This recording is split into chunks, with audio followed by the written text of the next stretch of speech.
در اون زمان افغانستان زیاد پیش بود یا ایران؟ نه ولی افغانستان خوب افغانستان بود، واقعیتش خوب افغانستان بود. یعنی هر چیز امکانات بود، مگر مال خود چیز نداریم. حالا خود چیز نداریم، این جنگا کلش از بین برد.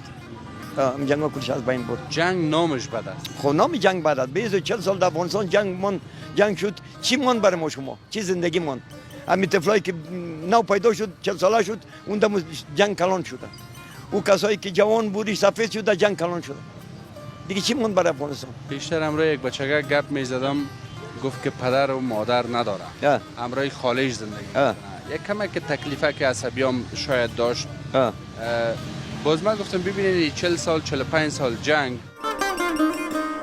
جنگ خلاص شد، مگر امونمو آثارش تا هنوز هم اثراتش ما را اعلان نمید. یعنی ما شما مردم حالا فکر میکنیم که کل مردم تکلیف روانی داره، کلی به خاطر می جنگ باروت و زدن و کندن کلیش به می حالت ماندم. مردم بخی اعصابش خراب است، مردم بیچاره شد، مردم غریب شد، مردم تیکه تیکه شد. کل سبب این 40 سال جنگ است.